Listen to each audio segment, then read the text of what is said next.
ये भगवान की योग माया बड़ी विलक्षण, विचित्र और अलौकिक है। आपका जैसा भी भाव वैसे आपको भगवान दिखाई दे रहे, पक्का मानिए। आप स्त्री भाव से देख रहे हैं तो भगवान आपको स्त्री रूप में आपके पास है, पुत्र भाव से पुत्र रूप में आप जान नहीं पा रहे, वही है, दूसरा नहीं है। हजारों बार बता चुके हैं कि ना मानने और ना जानने पर भी आपके हृदय में सत्ता उन्हीं की है। जिस दिन वो भगवान अंतर ध्यान हो जाते, प्यारे पुत्र, प्यारी पत्नी, प्यारे सुहृद मित्र आदि को आप चिता में जला देते हैं, तो था ना आपके हृदय में आदर, पर आप अनजाने से भी भगवान का ही आदर करते हो। अगर जान करके आदर कर लो तो तुम मुक्त हो जाओ इस दुख से, इस प्रपंच से। श्री भगवान कहते हैं कि मेरे अज अविनाशी स्वरूप को ये मूढ़ लोग नहीं जानते हैं, केवल वही जान सकता है जो मेरा आश्रय लेकर के मेरे को पुकारता रहता। भजन का मतलब तब पुकारना, भगवत चिंतन करना। वेदाहम शमतीतानि वर्तमानानि चार्जुन भविष्याणि च भूतानि माम तु वेद न कश्चन। हे अर्जुन, जो प्राणी भूतकाल में हो चुके हैं तथा जो वर्तमान में है और जो भविष्य में है, उन सब प्राणियों को मैं जान रहा हूं। जैसे आंवला ऐसे रख लो तो चारों तरफ से देख सकते हो, ऐसे भगवान अनंत ब्रह्मांडों को, जीवों को एक साथ देख रहे हैं। यही भगवान की भगवत्ता है, एक साथ देख रहे हैं। कोई भी जीव ऐसा नहीं है जिसको भगवान का दुलार नहीं मिल रहा हो, कहीं भी हो, अनंत ब्रह्मांड सबके लिए जो आवश्यक हो भेज रहे हैं। कोई भूखा नहीं रह सकता। एक बार वीर शिवाजी समर्थ गुरु श्री रामदास स्वामी जी के पास गए और कहा कि स्वामी जी अकाल पड़ा हुआ है, तो हमने सारा का सारा खजाना खोल दिया और सबको पवाया। तो गुरु बड़े कृपा सिंधु थे, उन्होंने देखा कि इनके हृदय में एक गर्भ का अंकुरण हो रहा है कि मैं भरण पोषण किया सबका अकाल में। तो उन्होंने कहा कि शिवू यह हथौड़ा उठाओ, आओ चलो हमारे साथ। एक बड़ा पत्थर का, इसे तोड़ो। महाराज जी तोड़ा, हटाया तो नीचे मिट्टी में दबा हुआ स्वस्थ मेढक एक ऐसा, बिल्कुल। बोले इसको किसने दिया? देखो ना कितना स्वस्थ है, पुष्ट है, इसको कौन आहार दे रहा है, इसको कौन प्राण पोषण कर रहा है? बोले भगवान। तो बोले तुम कैसे दाता बन गए? संपत्ति तो सब भगवान की है, भगवान ही सबका, ये अहम मत करो कि तुम पोषण करते हो। नहीं, छोटी सी वृत्ति को भी गुरुदेव बर्दाश्त नहीं करते। जो गुरु शरणागत होता है वो उनकी बात समझता है, अन्यथा वो अपनी मनमानी वृत्ति को ही आदर देता है, गुरु की आज्ञा वृत्ति को नहीं देता। छोटा सा भी अभिमान का कण अपने जनों में गुरुदेव को बर्दाश्त नहीं होगा, क्योंकि यही भगवत प्राप्ति में बाधा बन जाएगा। कितने जीव चराचर जगत में, देखो हमारे भगवान की भगवत्ता, सबको देख रहे हैं, सबको व्यवस्था दे रहे हैं, सब कुछ देख रहे हैं। 3 प्रकार की लीला हो रही, कहीं पालन लीला, कहीं सृजन लीला, कहीं विनाश लीला, उन्हीं के द्वारा हो रही, वही देख रहे हैं, वही कर रहे हैं। अगर ये बात तुम्हारी समझ में आ जाए तो अभी भगवान की शरण हो जाओ, पर अहम के कारण ये बात समझ में नहीं आती। जो भूतकाल में हो चुके हैं, वर्तमान में हैं, जो भविष्य में होंगे, सबका प्रभु वर्तमान की तरह देख रहे हैं, दर्शन कर रहे हैं। परंतु मुझे मेरे भक्त के सिवा कोई नहीं जानता है। भक्त के सिवा कश्यन, कोई भक्त बिरला, वही केवल भगवान को भगवान सबको देख रहे हैं, भगवान की दृष्टि सब पे है। अगर ये बात आपकी समझ में आ जाए तो अभी आनंद आने लगेगा। मैं भगवान की दृष्टि में हूं, बस आज हमें सत्संग से बात मिली कि मैं भगवान की दृष्टि में हूं, मुझे वो देख रहे हैं, बढ़िया बन गया। अब आप पाप कैसे करोगे? क्योंकि भगवान की दृष्टि में भगवान आपको देख रहे हैं। डरो, किसी गवाही की जरूरत नहीं, वो देख रहे हैं। तो आप भय क्यों कर रहे हो? आपको भगवान देख रहे हैं, आपको डरना नहीं। फिर आप कामना क्यों कर रहे हो? भगवान आपको देख रहे हैं, जो चाहिए उस समय से दे देंगे, आप निश्चिंत रहिए। अगर आप अहम करोगे तो दुख भोगोगे, आश्रित रहोगे तो सब अपने आप निर्वाह हो जाएगा। एक आदमी ट्रेन के डिब्बे में बैठे ऐसे ऐसे दौड़ रहा था। एक ने पूछा भाई क्यों दौड़ रहे? बोले अमुक स्टेशन जाना है। तू बैठ जा, गाड़ी चल रही है, ट्रेन चल रही, तू बैठ जा। ऐसे ही त्रिगुणात्मिका माया की ट्रेन चल रही, पूरे विश्व का विश्वंबर भरण पोषण कर रहे हैं, तू तो बैठ जा भगवद आश्रय लेकर के, तू काहे को दौड़ा घूम रहा है? लेकिन ये अहंकार के कारण भटकता रहता है। भूत, वर्तमान और भविष्य काल, ये तीन विशेषण देकर भगवान कह रहे हैं कि मैं सबको देखता रहता हूं, जो हो गए, जो हैं, जो होंगे। भूत के प्राणी, भविष्य के प्राणी अथवा वर्तमान के प्राणी सभी भगवान की दृष्टि में वर्तमान की तरह ही है। ये भूत, भविष्य, वर्तमान काल केवल हम लोगों की दृष्टि में भेद है, भगवान की दृष्टि में नहीं। हो चुका, होगा, हो रहा है। भगवान की दृष्टि में सब हो रहा है, पीछे का भी, अब का भी, सब सामने चल रही सीन। हमारे हृदय में विश्वास हो जाए प्रभु हमें देख रहे हैं। अभी तो हमें ये नहीं पता कि हम भजन कर रहे हैं, भगवान पता नहीं जान रहे हैं कि नहीं जान रहे हैं। अभी भक्ति में रंग आ जाए, अगर ये बात समझ में आ जाए कि प्रभु देख रहे हैं हमें। देखो, जब हमारे गुरुजन बैठकर सुनते हैं और जब गाने को अवसर मिलता है तो ज्यादा उत्साह होता है कि बैठे सुन रहे हैं। ऐसे ही अगर हम मान लें कि हमारे प्रभु सुन रहे हैं, हम जो भजन कर रहे हैं हमारे प्रभु देख रहे हैं, जो सेवा कर रहे हैं भगवान हमारे स्वीकार करें, प्रियालाल स्वीकार कर, अभी भक्ति का रंग आ जाए, ये बात हमारे हृदय में बैठ जाए कि मैं हर समय प्रभु की दृष्टि में हूं, हर समय मैं अपने आराध्य देव की दृष्टि में हूं, कितना आनंद आएगा। अंदर से सोचो जरा, हर समय वो हमें देख रहे हैं और वो कह रहे हैं मैं देख रहा हूं। पीछे जो तुम किए वो देख रहे हैं वर्तमान की तरह, अभी जो वो तुम देख रहे हो, देख रहे हैं, आगे जो करोगे वो भी देख रहे हैं। वो पहले से उनको सब पता है, तुम ऐसे ऐसे चलोगे, ऐसे ऐसे कार्य करोगे। भगवान की दृष्टि में सब कुछ वर्तमान ही रहता है। संपूर्ण प्राणी काल के अंतर्गत है और प्रभु श्री हरि कालातीत है। देश, काल, वस्तु, व्यक्ति, घटना, परिस्थिति ये बदलते रहते हैं, पर प्रभु श्री हरि वैसे के वैसे ही रहते हैं। काल के अंतर्गत प्राणियों का ज्ञान एक सीमित है। अब इस दीवार के पीछे कौन खड़ा है, क्या कर रहा है पता नहीं, पर भगवान की दृष्टि में नहीं। भगवान की दृष्टि में सुमेरु पर्वत पर क्या हो रहा है, जहां किसी की दृष्टि, वहां भी उनको, ब्रह्मलोक में ब्रह्मा क्या कर रहे हैं, बैठे बैठे सब। इसीलिए कितने महान ईश्वर हैं। एक छोटी सी भी चींटी को दाना मिला कि नहीं, उनको चिंता है। देखो, आप छोटे से 2-4 लोगों का भार लेकर के चिंतित हो रहे हो, अनंत ब्रह्मांडों के अनंत जीवों का भरण पोषण प्रभु हमारे कर रहे हैं और निश्चिंत हैं। अचिंत शक्तियां भगवान की, तो आप भी तो उनके बच्चे हो ना। ये सब कहने का मतलब है आप भी तो उन्हीं के अंश हो ना। 2-4 की चिंता में इतने तुम बावरे हो रहे हो, डिप्रेशन में पहुंच रहे हो, 2-4 कामनाओं के पीछे इतने। अनंत ब्रह्मांड तुम्हारा जो अंशी है, अनंत ब्रह्मांडों के अनंत जीवों का अनंत काल से भरण पोषण करता चला आ रहा है। कहीं भी किसी के साथ कुछ भी गलत नहीं हो सकता।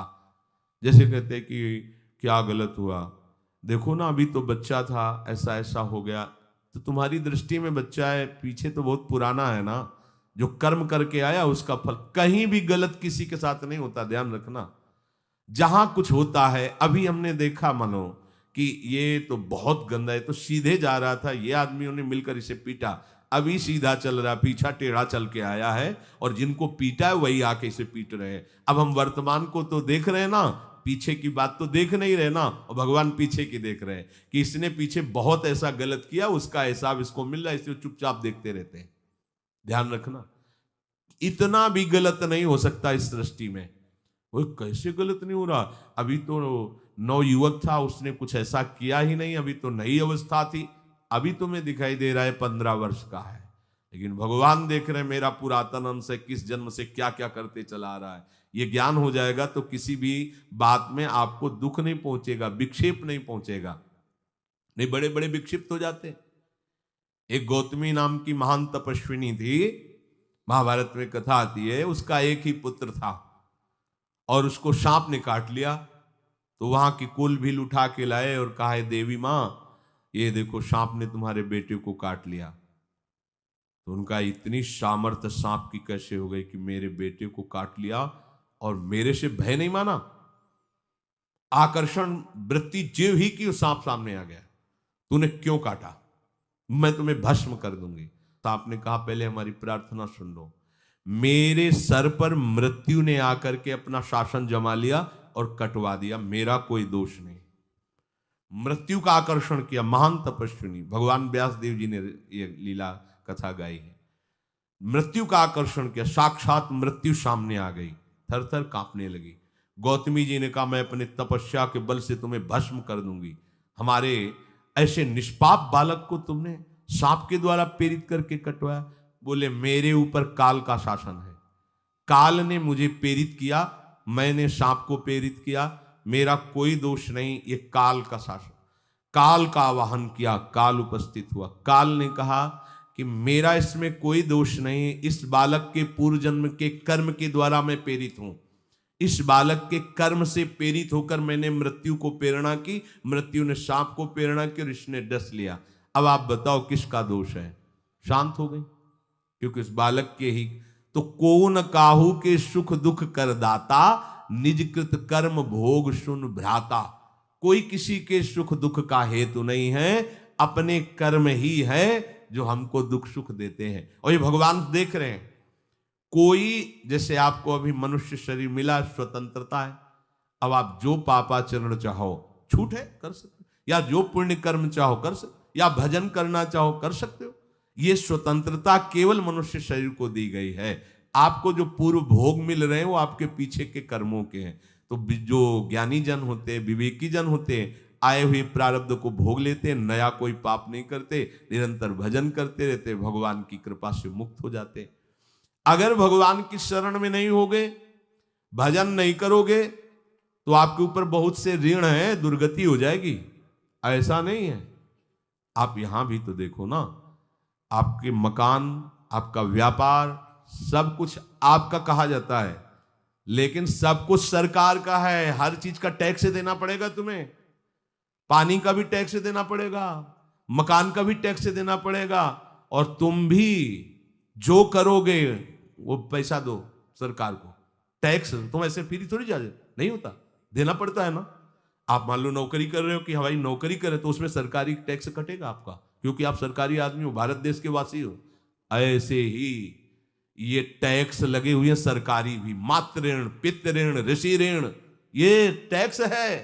ऐसा नहीं कि तुम कमाओ खाओ और इसके बाद मर के जाओ स्वर्ग मिलेगा। टैक्स चुकाओ। ये मनुष्य शरीर मिला, इन ऋणों से मुक्त हो। अगर नहीं हुए तो भी तुम्हें दुर्गति होगी।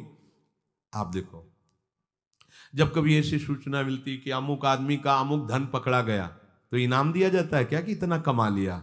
सजा दी जाती है, तुमने टैक्स की चोरी की। अगर चोरी नहीं की, मेहनत से कमाया या व्यापार से कमाया, दिया नहीं सरकार को, हाँ दिया नहीं, इसीलिए तुम्हें टैक्स की चोरी का दंड मिलेगा, सारा धन अपहृत हो जाएगा, तुम्हारी निंदा होगी, तुम्हें सजा मिलेगी। बोलो मिलती है नहीं?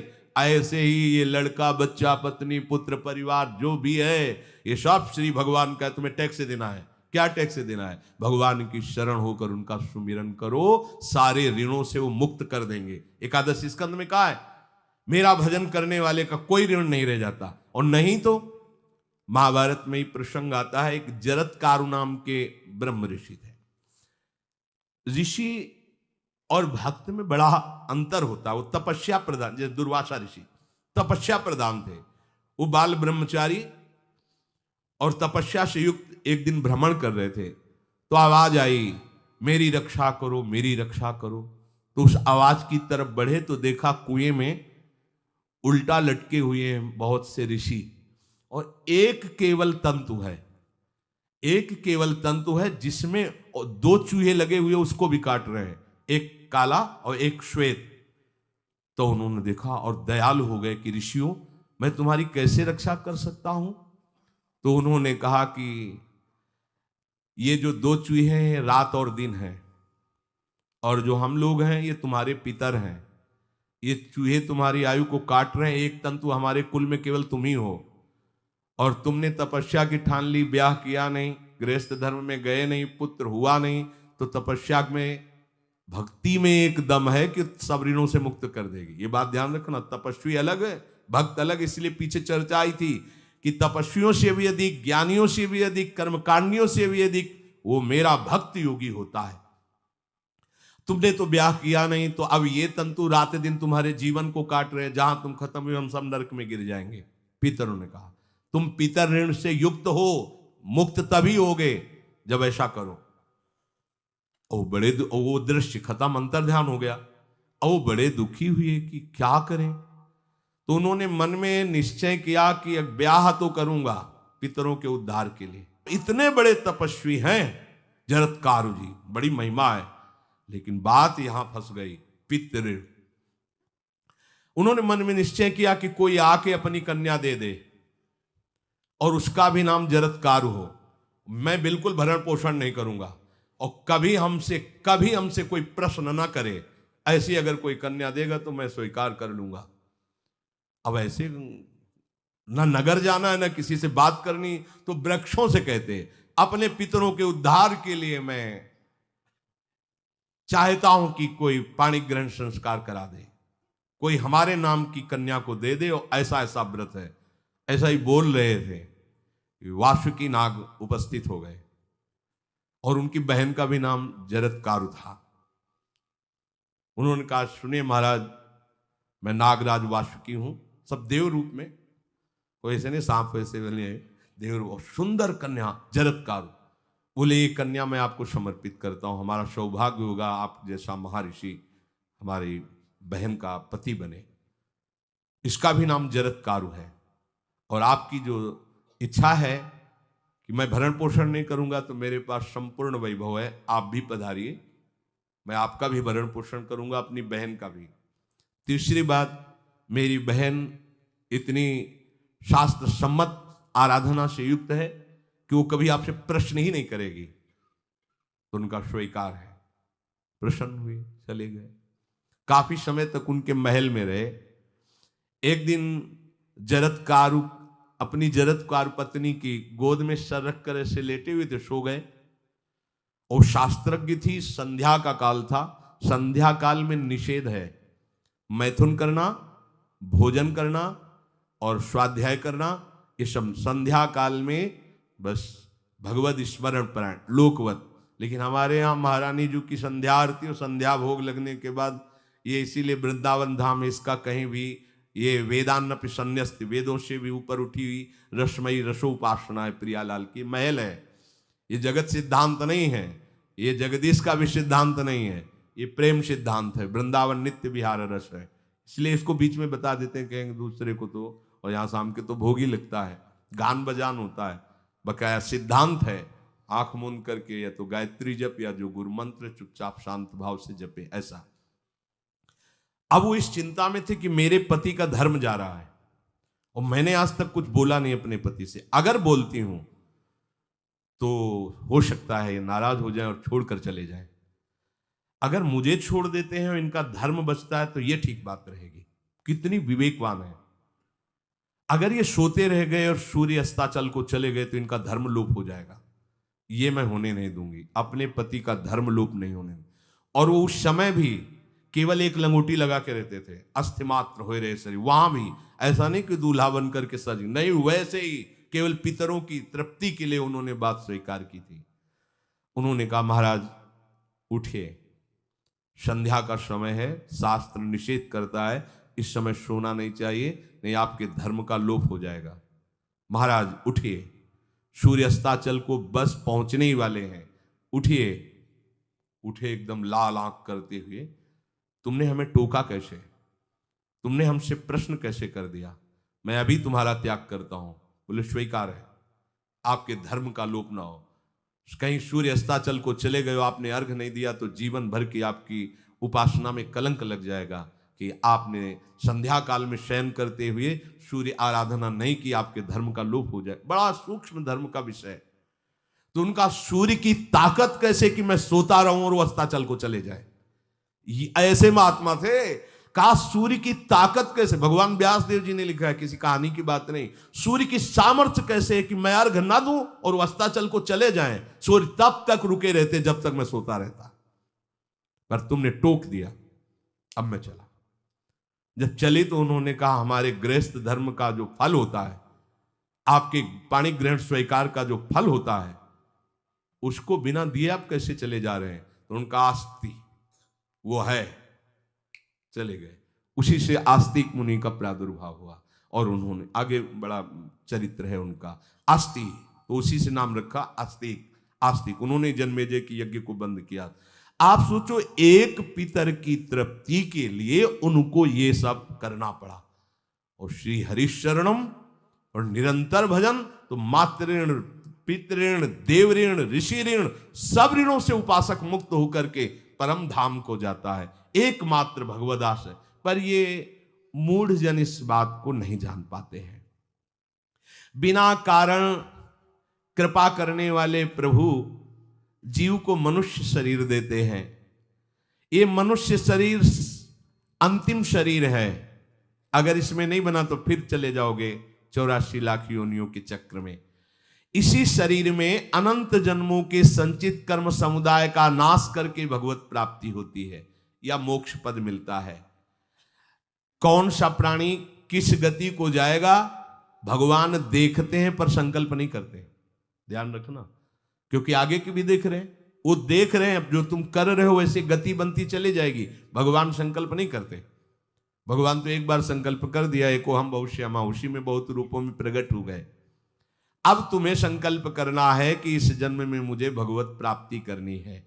जो संत शास्त्र सदगुरुदेव कह रहे हैं ऐसा करो ऐसा ना करो, यदि आप इस भावना को स्वीकार करके आराधना करेंगे तो निश्चित निश्चित भगवत प्राप्ति इसी जन्म में हो जाएगी।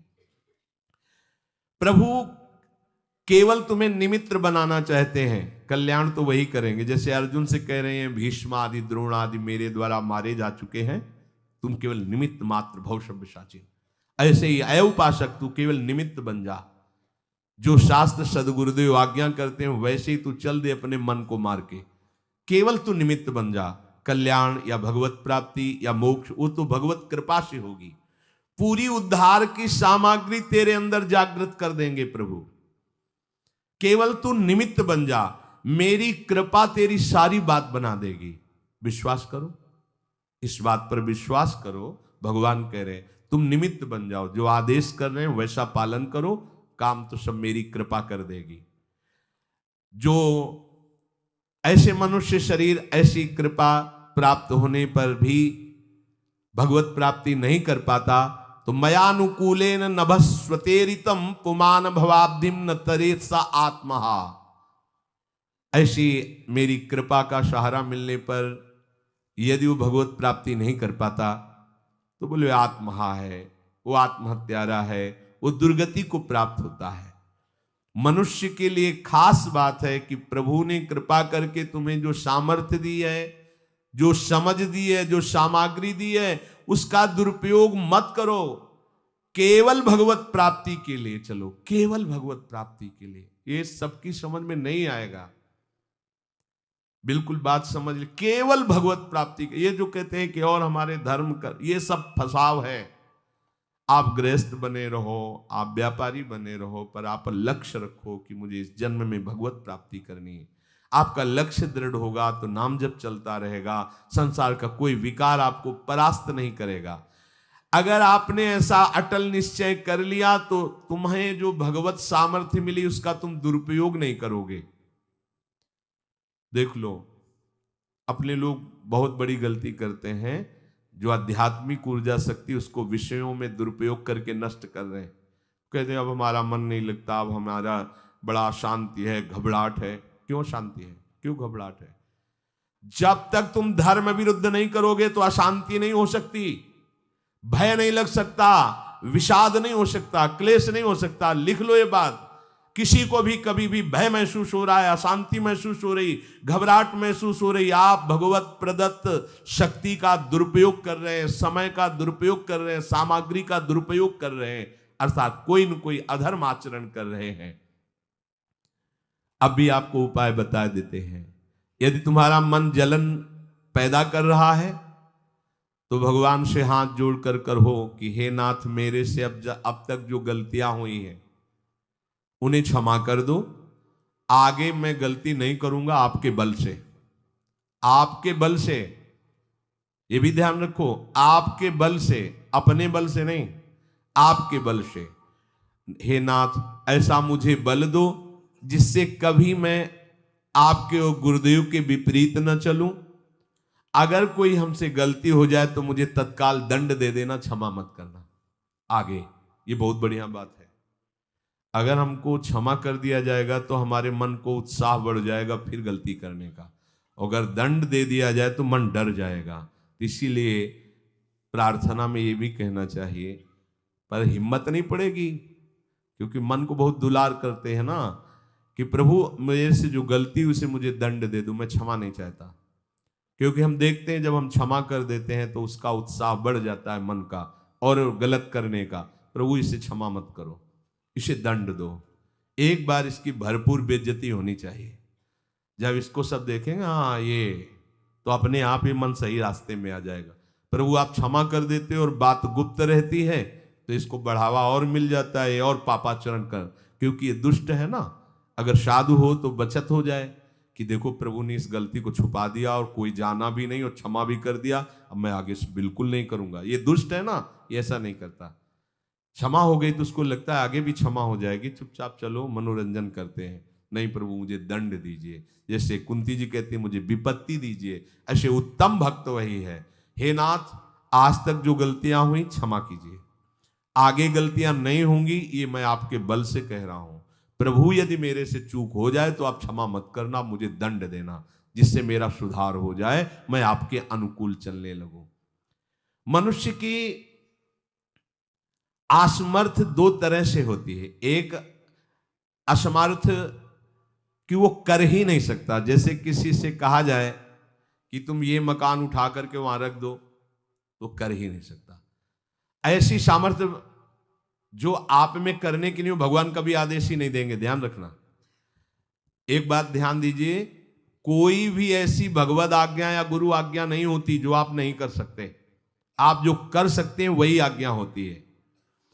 दूसरी असमर्थ ये होती है कि करना चाहता हूं, समय भी है, पर पता नहीं कोई अंदर से करने नहीं देता। भजन करना चाहता हूं, ब्रह्मचर्य से रहना चाहता हूं, और अनुकूल कृपा भी है, सत्संग मिल रहा है, धाम वास सब, पर कोई हमारे ऊपर सवार हो जाता है और हमसे ऐसा करवा लेता है। यह है प्रमाद, यह है मूढ़ता। यह साधक को नष्ट कर देती है। दो प्रकार की असमर्थता की बात हुई। एक ये कि भाई हम असमर्थ हैं, कहा गया कि इस मकान को वहां उठा के रख दो, नहीं रख सकते, तो ऐसा आदेश ही भगवान और गुरुदेव का होता नहीं होगा। और अगर आदेश हो गया है तो आप उठा के देख लेना, आप उठा लोगे। अगर आपको यह ध्यान रहा कि गुरुदेव की आज्ञा है, हरि की आज्ञा है, हो जाएगा। हम कई बार आपको कहा है, अंगद को ऐसे मसल दें, ऐसे वीर थे रावण की सभा में, पर राम प्रताप सुमिरपन रोपा। इस सभा में कोई बड़ा वीर हो, मेरा पैर उठा दे, राम जी सीता जी हार जाएंगे, वापस चले जाएंगे।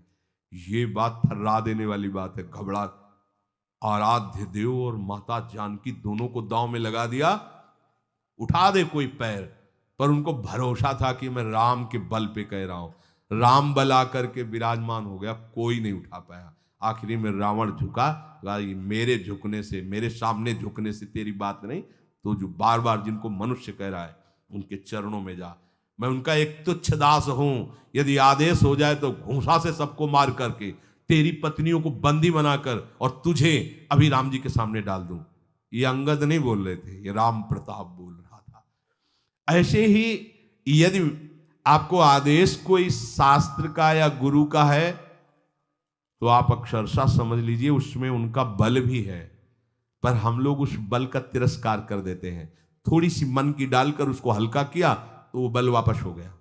सीधे जो बात मानी जाती है उसमें उनकी कृपा शक्ति होती है, और जो अपनी मन की लगा की जाती है वो साधन होता है। कृपा शक्ति और साधन में अंतर होता है। तो जो हम कर सकते हैं, आदेश है, हम करना भी चाहते हैं और नहीं करते हैं, इसका हमारे अंदर प्रमाद का राज्य है। प्रमाद। लोग कहते हैं कि पता नहीं कोई हमारे दिमाग में आके कर जाता है। हाँ, भूत आता है, भूत। अब ऐसे लोगों को बावरा कहते हैं। अब इनको ऐसी जगह पहुंच जाए जहां सही निर्णय नहीं होता, और ये कर देना वो कर देंगे। उनको लगता है कोई है, बोले है ऊपरी चक्कर है, अल्ले ऊपरी चक्कर हो, घूम रहे हो पागल बने, ऊपरी चक्कर कुछ नहीं, ऊपरी चक्कर नहीं, भीतरी चक्कर है। ये भीतर का तुम्हारा वासनात्मक प्रपंच ही तुम्हें नचा रहा है। विवेक का जागरण करो। किसी की अरे प्यारे तुम हरि के अंश हो। स्मशान में रात्रियां व्यतीत हुई, स्मशान में गंगा के किनारे भूतों के बीच में, कोई भी नहीं, कुछ नहीं। सीम की चाप सके को तासु बड़ रखवार रमापति जासु, अकेले, न युवक अवस्था, कोई साथ देने वाला नहीं, अंधेरा, कोई टार्च नहीं, कोई व्यवस्था नहीं, हर समय एक अपार आनंद, भगवदा आनंद। कोई भय छू सकता है? हर समय हरि की दृष्टि में आप रहते हैं। आप भी ये प्रमाद मत कीजिए, ये प्रमाद है और कुछ नहीं है जो आप आचरण विरुद्ध कर देते हैं। अब क्या होता है, वो समझ पाता नहीं, उसके पीछे कर्म परंपरा लग जाती है, फिर वो हार जाता है कि मेरे से भजन वजन नहीं होने वाला, संयम से नहीं चलने वाला। अब वो योनि पर योनि प्राप्त करता चला जाए, ये योनि यो योनि। भगवान के स्वभाव को समझो और उनके आश्रित हो जाओ। कोटि विप्र बदल आ गए जाहू, आए सरन तजो नहीं ताहू। जो नर होए चराचर द्रोही, आवे सभय सरन तक मोही। तो तज छल कपट मोह मद माना, करूं शब्द ते साधु समाना। एक बार जीवन को प्रभु के चरणों में अर्पित कर दो, बस प्रभु सब संभाल लेंगे अपने बल से। अपने बल से संभालने का तात्पर्य है आप उनकी आज्ञा पालन का प्रयत्न करो। प्रयत्न की सफलता प्रभु के द्वारा होती है। जब हम प्रयास करते हैं ना, तो प्रभु हमें आगे से आगे रास्ता देते चले जाते हैं। और ये जन्म भगवत प्राप्ति होनी ही चाहिए। अब इसके नीचे सौदा मत कर लेना। प्रभु से मिलने के सिवा और कहीं सौदा न कर लेना, क्योंकि आपके पास धन है। ठग लोग आएंगे आपको ठगने के लिए, ये भोग भोग लो, ये भोग भोग लो। कैसे बताएं? यदि तुम भगवत आश्रित हृदय से हो जाओ तो स्वप्न में भी तुम्हें डिगने नहीं देंगे। एक बार किसी उपासक ने अपना अनुभव बताया कि स्वप्न में उसके सामने कई भोग सामग्रियां से भरा हुआ मकान, सब व्यवस्था, वो एक बहुत सुंदर तरुणी, बस हमने आपको पसंद कर लिया। ये स्वप्न की बात, हमने आपको पसंद कर लिया, हम जिसकी खोज में थे वो आप हमें मिल गई, बस अब तो हमारे जीवन धन आप ही हो। वो सुनने लगा, मतलब उसको अच्छा लगने लगा ये बात सुनने में।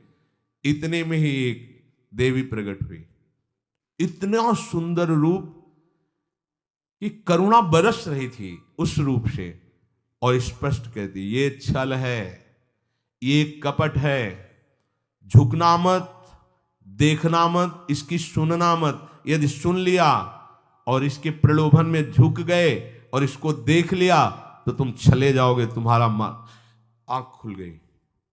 बड़ा आनंद हुआ उस उपासक को कि स्वप्न में